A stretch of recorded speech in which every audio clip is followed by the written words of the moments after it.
Assalamualaikum warahmatullahi wabarakatuh. Sebelumnya, pertama-tama yang terhormat kepada Abi Hanif dan Umi Ida selaku pengasuh pondok pesantren Al-Quran dan Hidayah.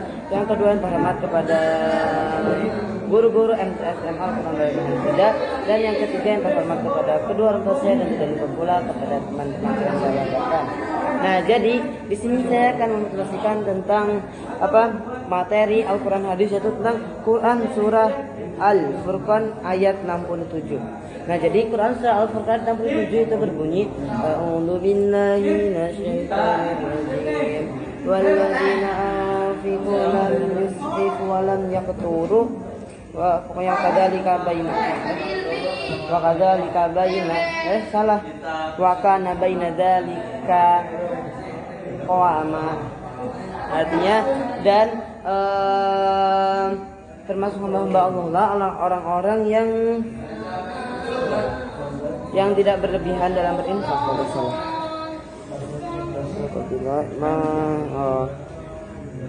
Dan termasuk hamba Allah apabila orang yang menginfakkan harta mereka tidak berlebihan dan tidak pula kikir, dan antara keduanya itu batas yang wajar. Nah, jadi di sini saya akan memberikan tentang berinfak di jalan Allah. Nah, jadi kita kan sudah pernah mempresentasikan tentang hubungan manusia dan Allah. Nah, jadi hubungan manusia dan Allah itu adalah seperti hubungan makhluk dan khalik, yaitu yang diciptakan dan pencipta. Manusia sebagai yang diciptakan dan Allah sebagai yang menciptakan. Nah, jadi Allah telah menciptakan manusia berbagai macam-macam dan telah memberikan harta benda kepada setiap masing-masing manusia. Nah, jadi di antara manusia ada berbagai macam sifat dalam mengeluarkan harta benda mereka. Nah, ada dua sifat. Yang pertama, ada yang mengeluarkan harta itu dengan cara yang baik-baik, seperti menghemat dan mengeluarkan hanya untuk kebutuhan sehari-hari, seperti untuk kebutuhan keluarga, saudara, dan lain-lain. Tetapi ada pula orang yang memboros. Ada pula orang yang memboros. Nah, jadi dia itu mengeluarkan harta benda dengan sesuatu yang tidak penting, yang penting memuaskan hati. Nah, jadi misalnya dia punya uang 1 juta. Nah, kemudian padahal dia udah punya HP, tapi dia belikan HP karena agar mempunyai HP 2. Dia senang, tapi tidak manfaat bagi dirinya. Nah, lebih baik uang 1 juta itu mendingan ditabung dan diinfakkan sehingga bisa dipakai untuk yang bermanfaat. Nah, seperti ayat yang sudah saya jelaskan, yusrifu dia memiliki kata sarf, yang artinya itu adalah melampaui batas. Nah, jadi kita itu tidak boleh memberikan melampaui batas. Misalnya ada anak kecil, kita kasih uang 1 juta. Nah, itu kita tidak diperbolehkan karena itu adalah memberikan sesuatu melampaui batas terhadap apa yang pokoknya gitu.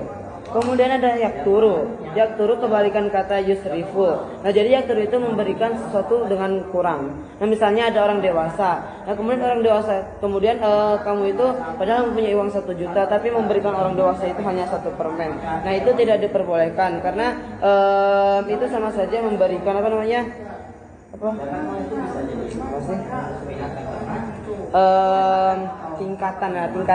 tingkatan orang dewasa dan anak kecil itu berbeda. Nah, orang dewasa itu lebih mempunyai kebutuhan yang lebih banyak daripada anak kecil. Nah, jadi harusnya orang dewasa itu diberikan lebih banyak daripada anak kecil. Nampaknya seperti itu. Nah, kemudian kita juga harus memberikan sebagian rezeki kita yang telah diberikan oleh Allah kepada kita kepada yang lebih membutuhkan. Karena itu termasuk ciri-ciri orang sukses. Nah, dia juga berarti menjadi orang yang tidak mengandalkan orang lain. Misalnya dengan meminta-minta atau meminjam-minjam barang orang lain. Nah, kemudian yang terakhir ada kata qawaman. Qawaman itu maksudnya adalah adil. Nah, jadi kita juga harus memelihara harta kita agar agar bisa bermanfaat di lain waktunya. Nah, kita harus mengambil sikap pertengahan. Nah, misalnya itu ada uang 1 juta, ada 2 orang, ada anak kecil dan ada orang dewasa. Maka anak kecil kita beri permen dan orang dewasa kita berikan secukupnya. Nah, oke, sekian saja dari saya. Kurang lebih mohon maaf. Wassalamualaikum warahmatullahi wabarakatuh.